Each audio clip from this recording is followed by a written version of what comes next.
Most podcasts have a standard intro, and this is ours.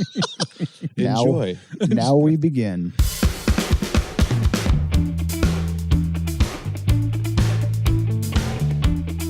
Hi. Someone told me that we didn't introduce ourselves last time. Yeah, I don't know. that's okay. Is that necessary? You know what we are. Yeah. I mean, you know what we are. Who are you? I am a disembodied voice. Coming at you through your headphone. I'm not. My name is Josh. I'm Doug. I'm Joshua. And Peter. So we had a lot of fun answering questions from our wives, and this is February, and it's not just about one day. We love our wives every day of the year, so that is true. At least for one whole month here, we're going to do it again. We're going to 360 read off days. questions from our wives and tangent upon them. Okay, so Doug has yet to read a question here. We still got our box sitting around, so you pick one of those two. Okay. Oh, I gotta get in front of the microphone. This should represent Mrs. Burwald. Mrs. Burwald's deep thoughts. Unfold. Oh, she was serious about her folding. This was not to be. She put her family crest seal on that. That's awesome. How did she do that? She's really good. Man, wax. Pete, ooh, do you think Doug knows how to read? I'm kind of wondering. So it's all right. It is challenging. It is. It's not Jeopardy appropriate. It's not in the form of a question. So I'm trying to figure out how to make it into a question. It's a statement? Tell Joshua to bring home eggs. Yeah, I think we got the wrong notes here.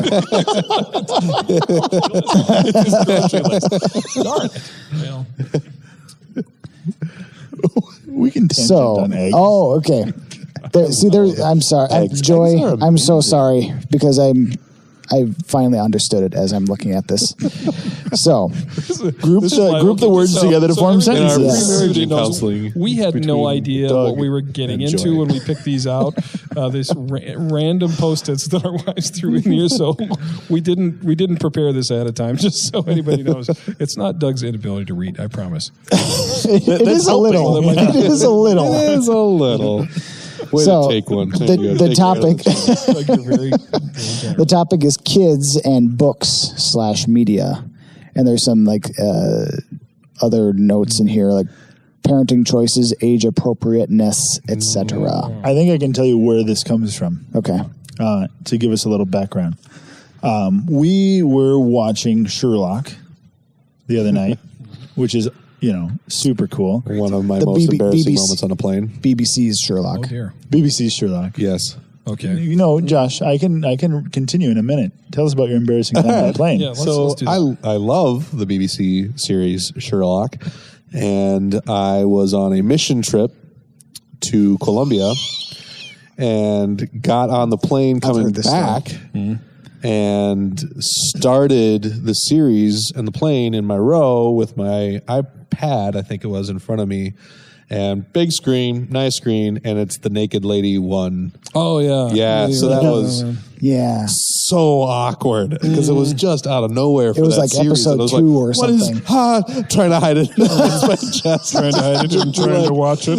But you can't, if you whip it against your chest really quickly, you're telling everybody something bad is happening here. What is he watching? That type of thing. And now people are even more curious why you're hugging your iPad.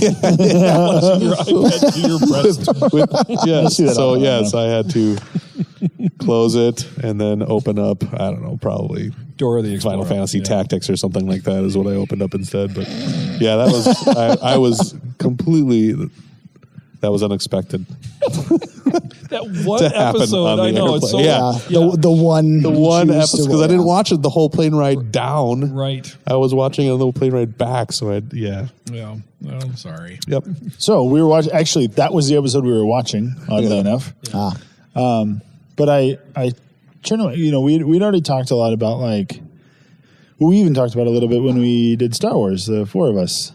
When's that age where you can kind of introduce some of those things? And for movies, it's like, it makes sense, like an older age makes a lot of sense to me. Basically, what I kind of came down to with what we as a couple came down to was basically they need to be able to know what dead means and be able to tell fact from fiction.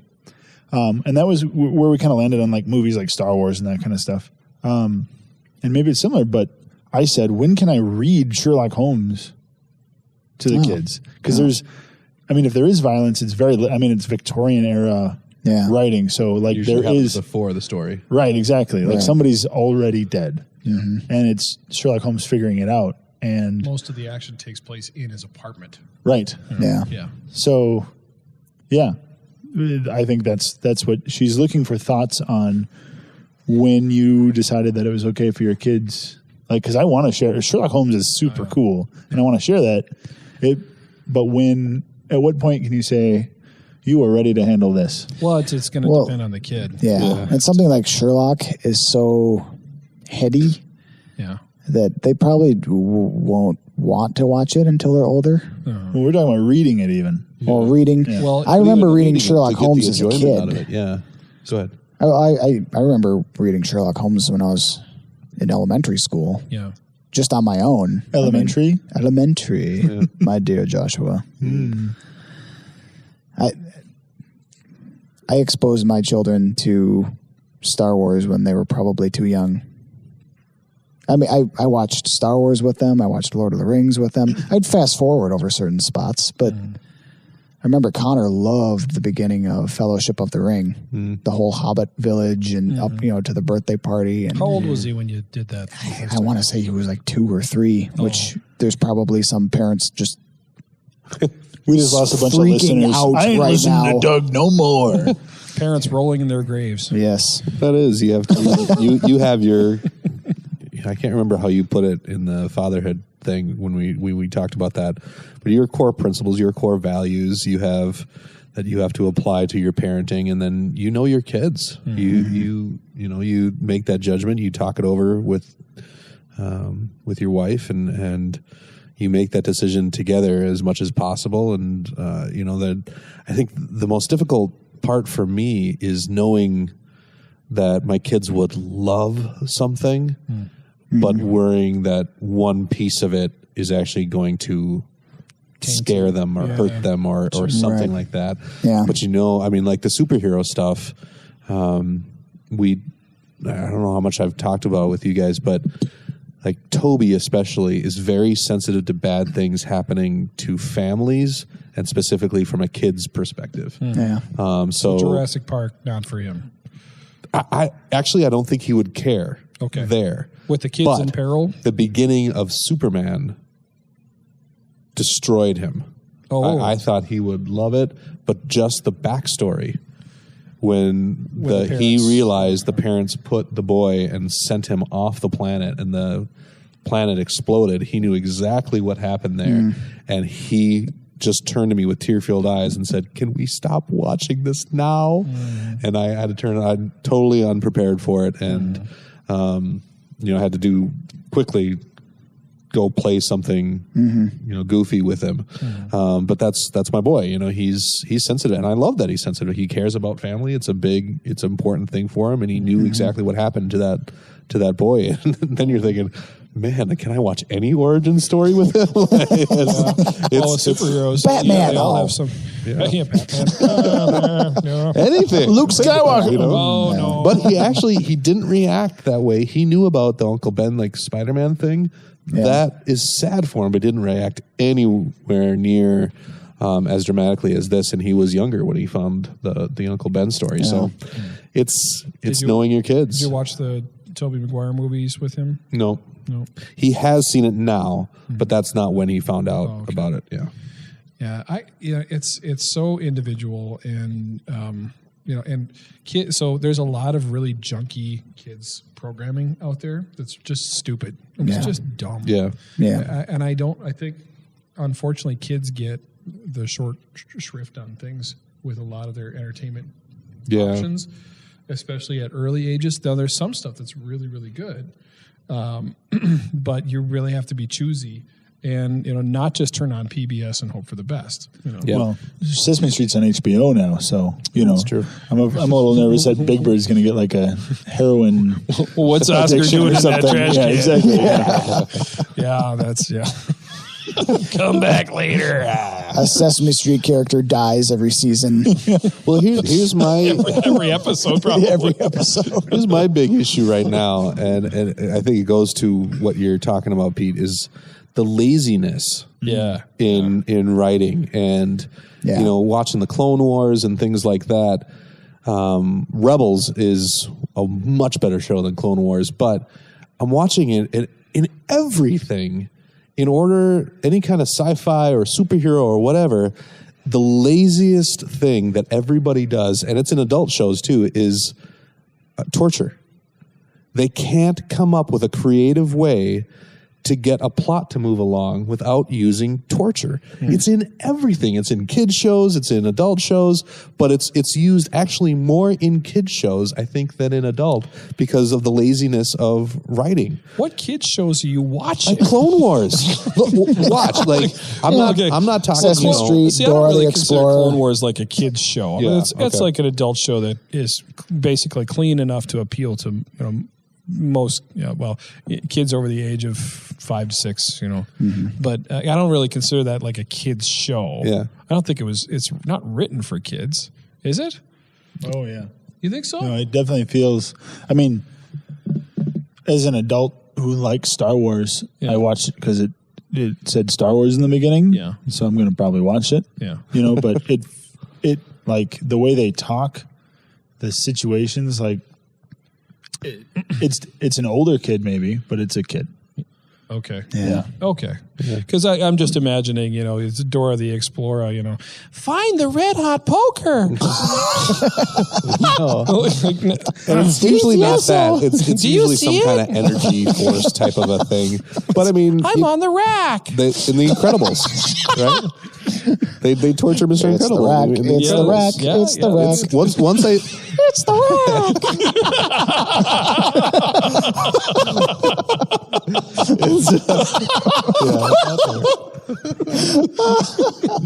Oh man! Oh, it's brilliant. now that I've said it, you'll see it. Okay. All right.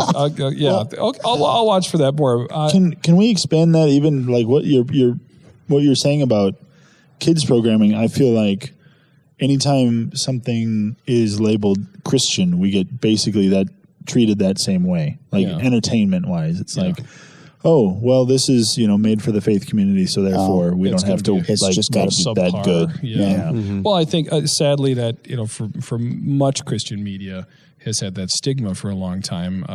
Christian music has always been seen as the ugly stepsister of the music community, except Petra. Well, but so there are exceptions. I think unfortunately, even Petra to a degree, though they were creating original stuff, if in the secular market would not have been seen as trendsetters. Right. So no, I would say that is an accurate description.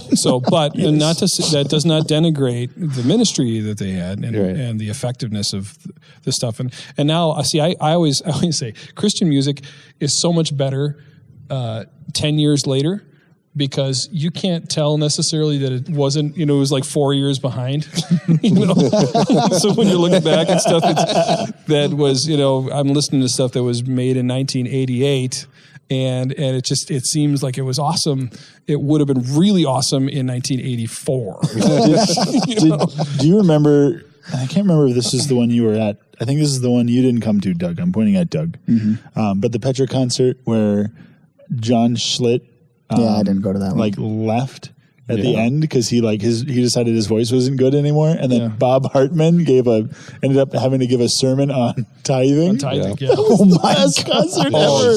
Oh man, and he nailed it too. He just nailed it. Knocked that right out of the park. An excellent sermon, but John Schlitt storms off stage because he thought his voice was no good. Say stormed. He wasn't very happy with himself, but he apologized. He used and left. the word "sucked." Yes, he says, "My voice sucks tonight. I'm sorry, everybody." He just left. He just left. Wow.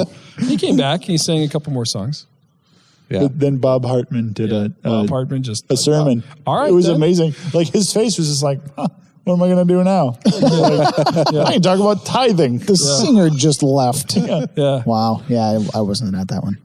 It was pretty great. I was at the other one, which it was surprisingly. I mean, I shouldn't say surprisingly, but it was just amazing. Mm-hmm. Yeah. The one with floored Bolts. me. Yeah. The one. Yeah, his voice is aged so well. Yeah, amazing. Yeah, he's great. He's great. Well, so entertainment options that you really liked with your kids. There is some actually really good quality programming. Yeah, there out is. there. There's but you got to be choosy. I really loved the Little Einsteins series. You can get them all on at the library on DVD, but they're sneaky smart. And they introduce kids to classical music. It's not really an educational program. The kids won't see it as educational programming. It's fun. They get in a rocket ship. It's got a really catchy theme song, but it's well written for really young ones. After probably like age 4, they probably won't engage with it quite as much. But that was one that I was really Daniel liked. Tiger's Neighborhood is a good show. Is that a spinoff of Mr. Rogers? Yep. And it's pretty. It's well done artistically, and the songs. Not only do my kids remember them, they apply them in the moment and learn really cool things. And they have a little melody that they'll repeat throughout the show, and then they'll have a 3-minute musical number, dream sequence type of a thing where they play the whole song. But these little witticisms type of a thing that happen throughout, they do a great job of teaching these things in there. Whether it's "Don't be afraid of the dark" or "Keep trying, you'll get better." Sing one for us now. Just real quick. So, did I say Backyardigans or did I say Little Einstein? You said Little Einstein. Oh, that's what I meant to say. Yeah. Okay, then okay. Did you like Backyardigans? Not so much. Not as much. Yeah, that's why I wanted to make sure we got that right. Little Einsteins. My sister liked Backyardigans. My little sister's a dancer, and I didn't notice it until she said it.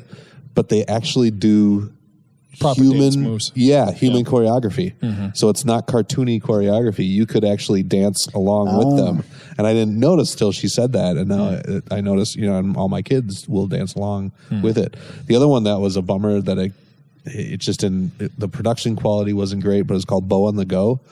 And it was a thing where she had this energy band on her wrist, and by doing activity with her on the TV, her energy band would fill up and she could do stuff. And my kids, they all would just jump up and do the things right with her, and it was really cool. That's interesting to hear that there are some kids that do play along with the television, because every time I'd watch my kids, and one of the characters on TV would say, "Okay, pat your lap and give us some energy." They sit there like, Yep. "Oh, I'm not going to do that. I think they're going to get the energy anyway. I'll just wait." And the big thing there, what I learned is some of them don't do it well.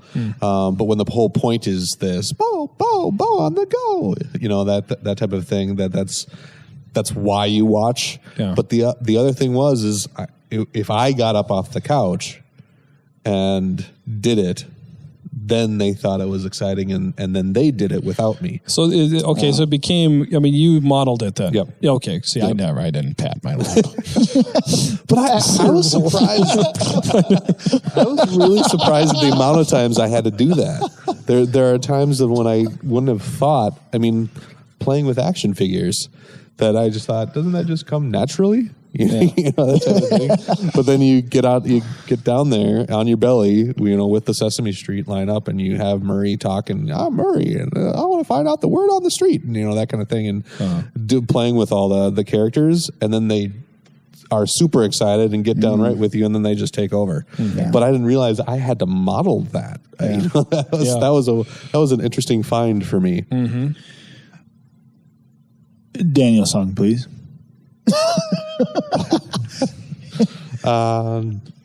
Oh man, there are so many.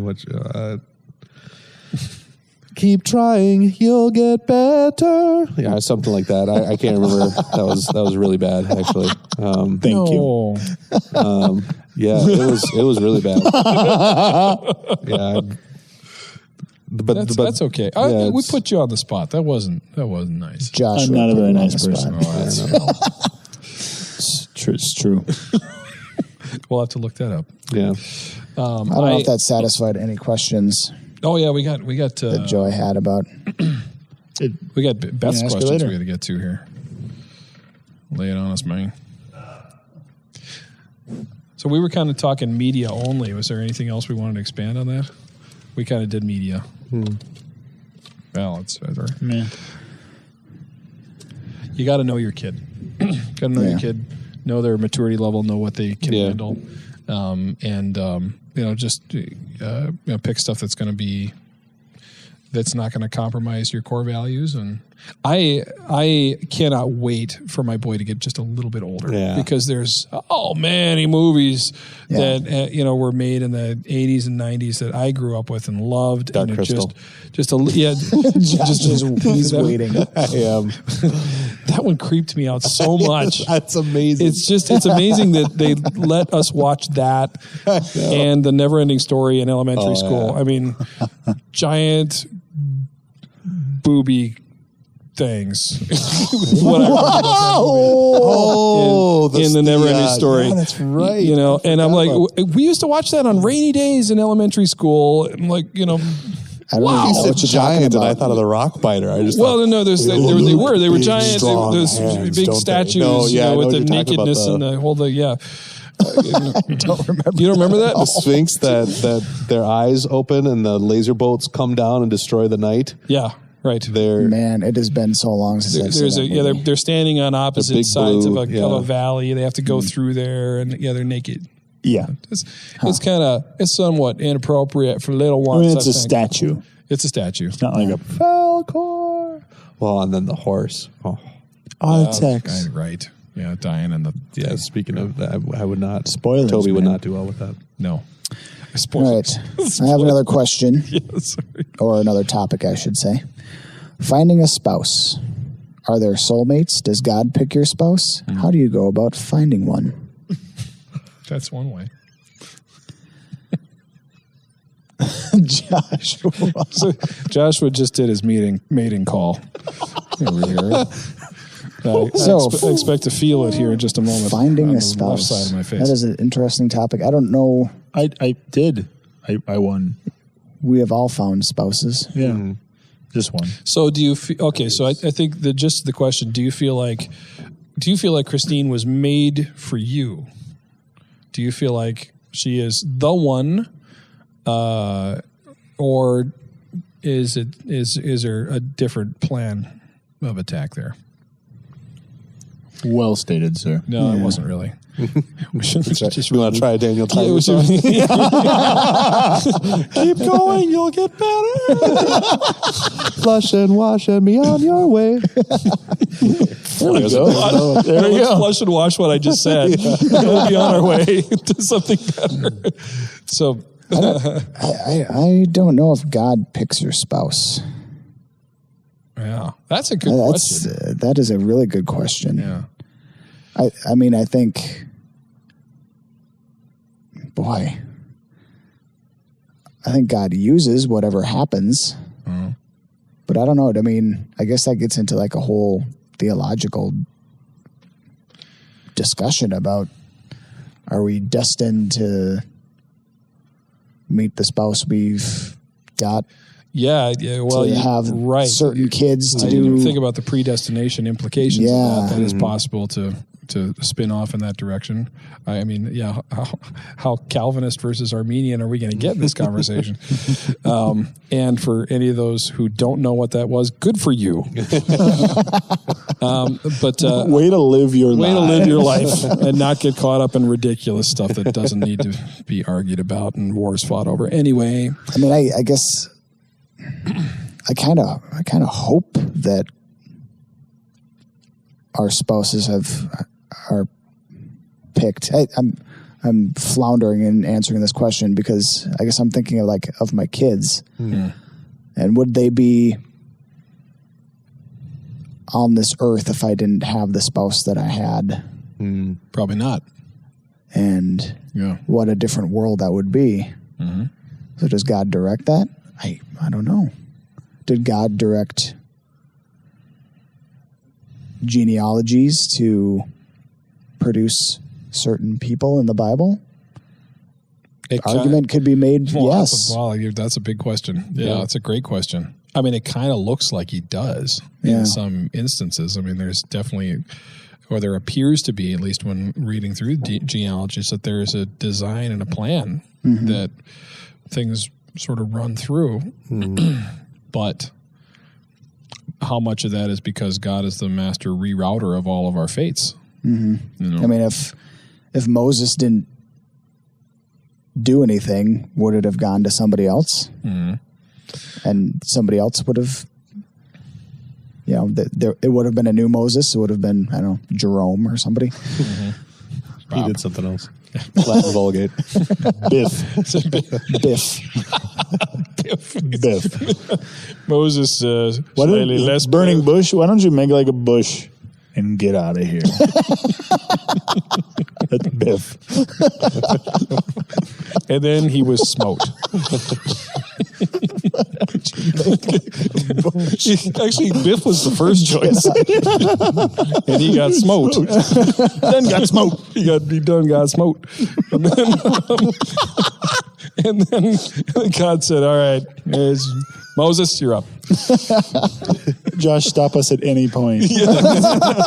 I'm just very quiet in this segment.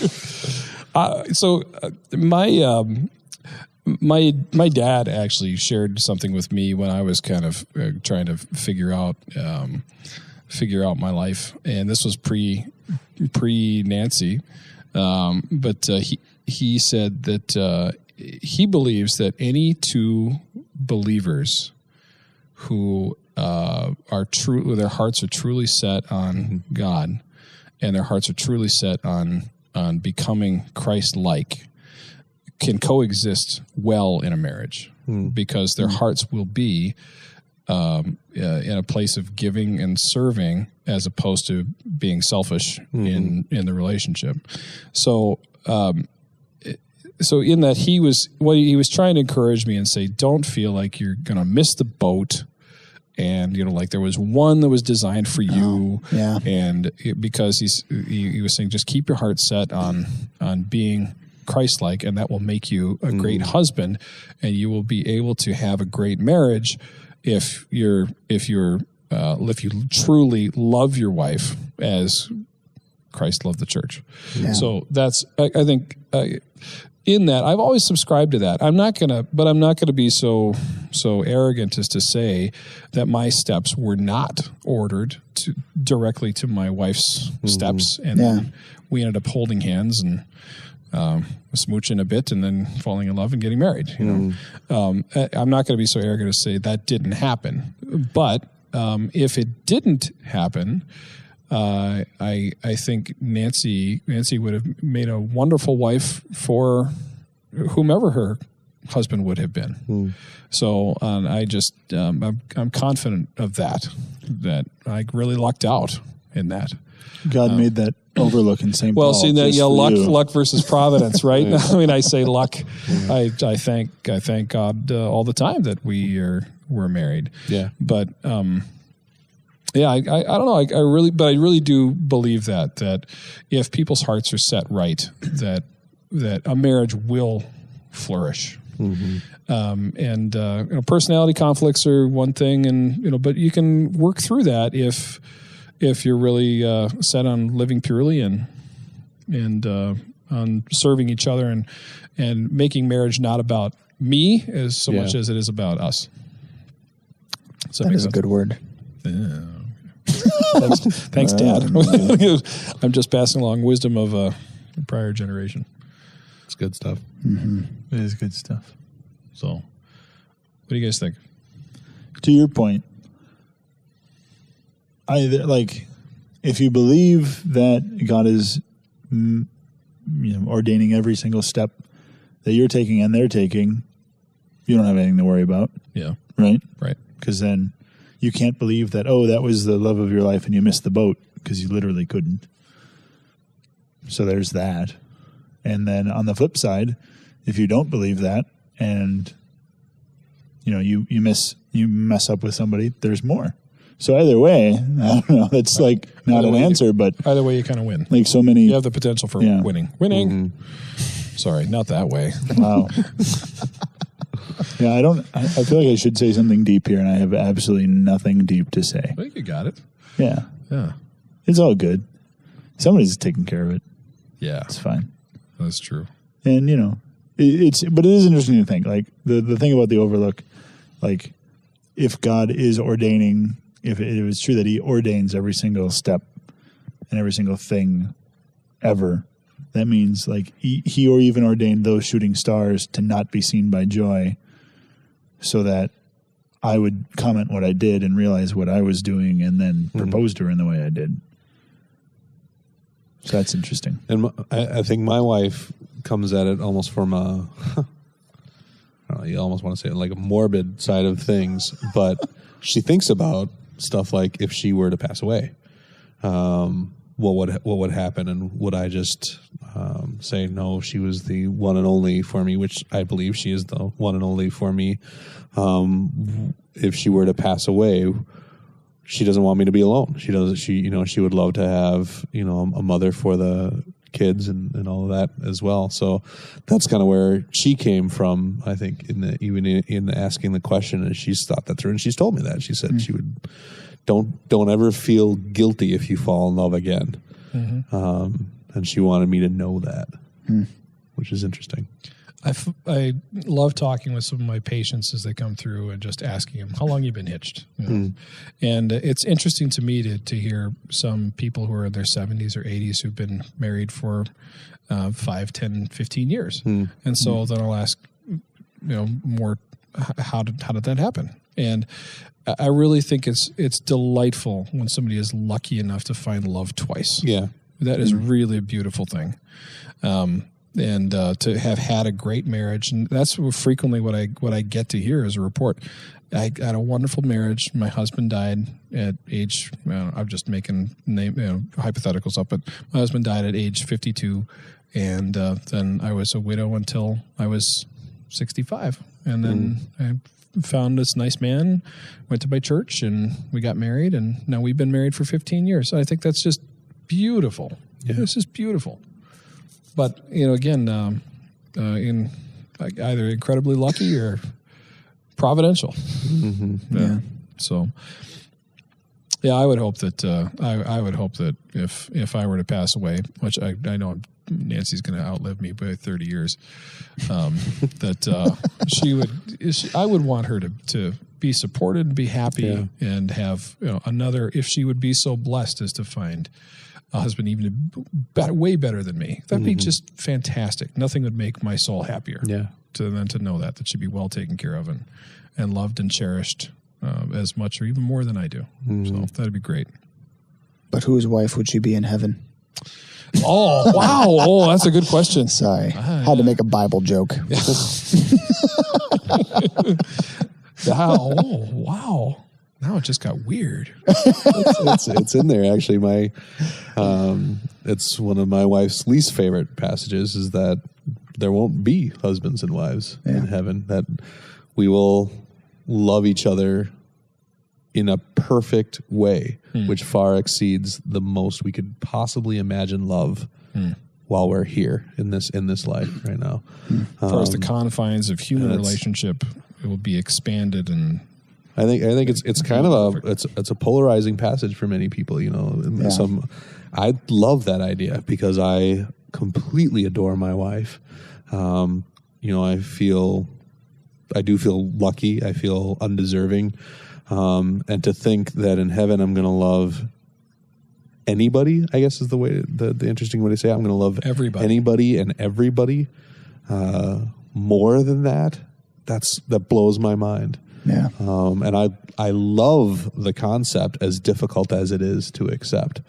I really do love that concept, but it is difficult. Yeah. Because I can't imagine loving someone as much as I love my wife.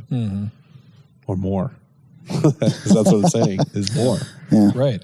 Well, I mean, as we grow in marriage, this is a weird concept for me. So it's even weird to say that I've been married 18 years, which seems like a long stinking time. But I found that as our hearts continue to grow together, I love her way more now than I did when we first got married. And I would have, that would have stunned me to tell my younger self that that 20 years or 18 years from now, you're gonna be even more crazy about her than you are right at this moment. You know, which just, you know, sometimes I even have trouble computing it myself. But as our hearts are growing closer together, and as I know, you know, what kind of person she is, and how well we work together, and really how much I need her to function, just on a daily basis. Yeah, absolutely. You guys know I have no idea what kind of invalid I am. I have some. Yeah, that's good. The curtain has been lifted for you. Yeah, and that's. It's a wonderful thing. But yeah, to think that it could go even deeper than that is a little weird. That's kind of remarkable. It is.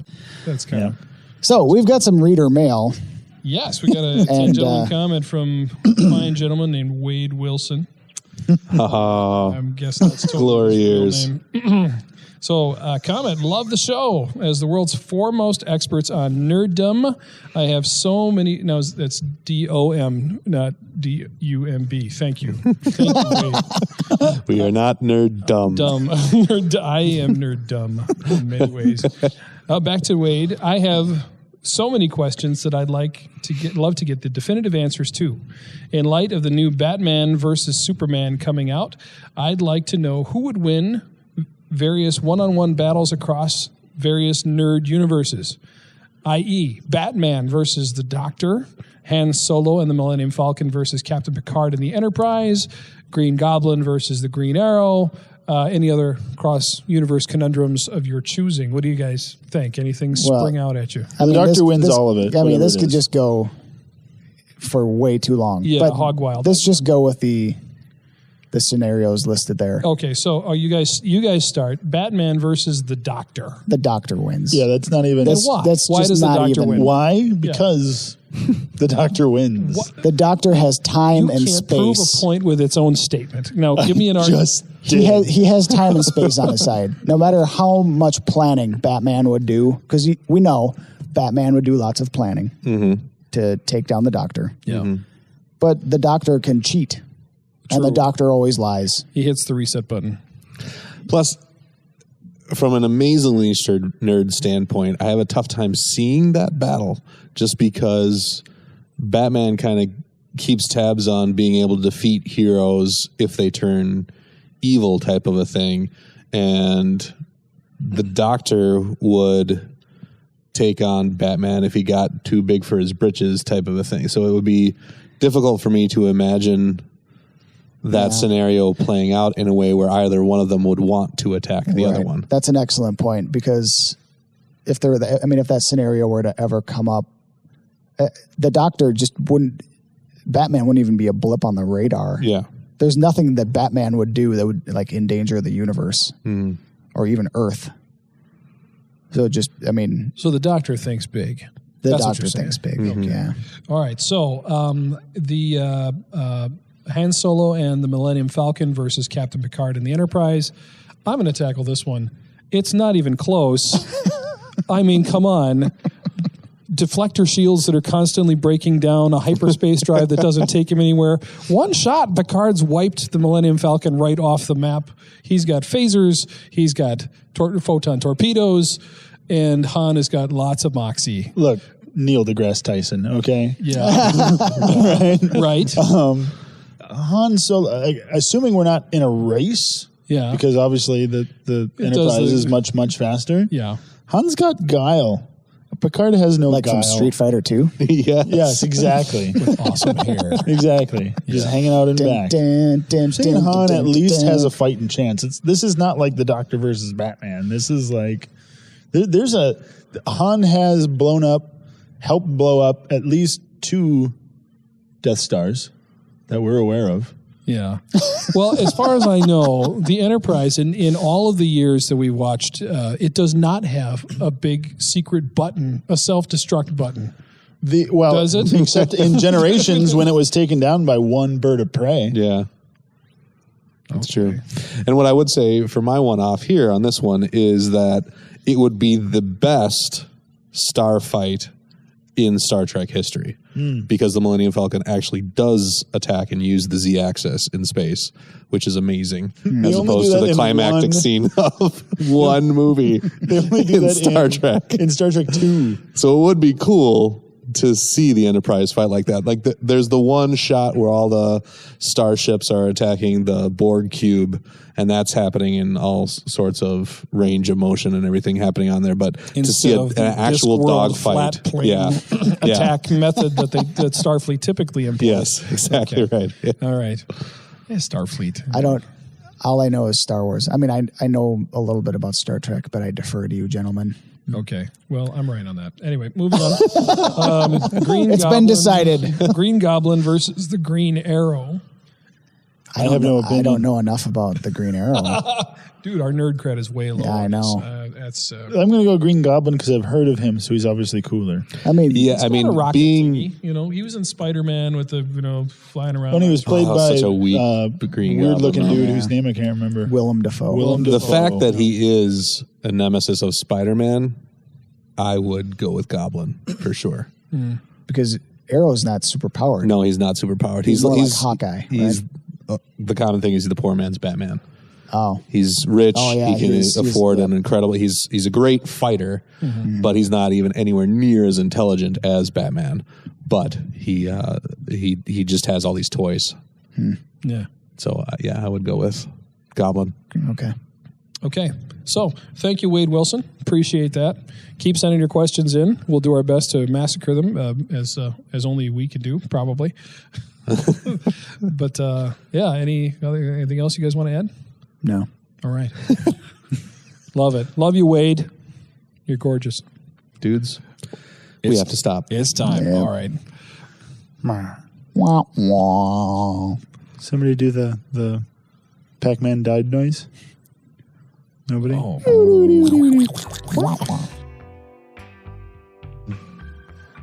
Thanks for listening to the T.A.N.G.E.N.T.L.E.M.E.N podcast. Men, love your wives. Women, you're awesome. Everybody, grab a group, get together, tangent. Have some chairs, point them at each other rather than a TV, and talk. Go deep. And if you're listening to this, we'd love you to leave a review, but we just appreciate you listening. Thanks.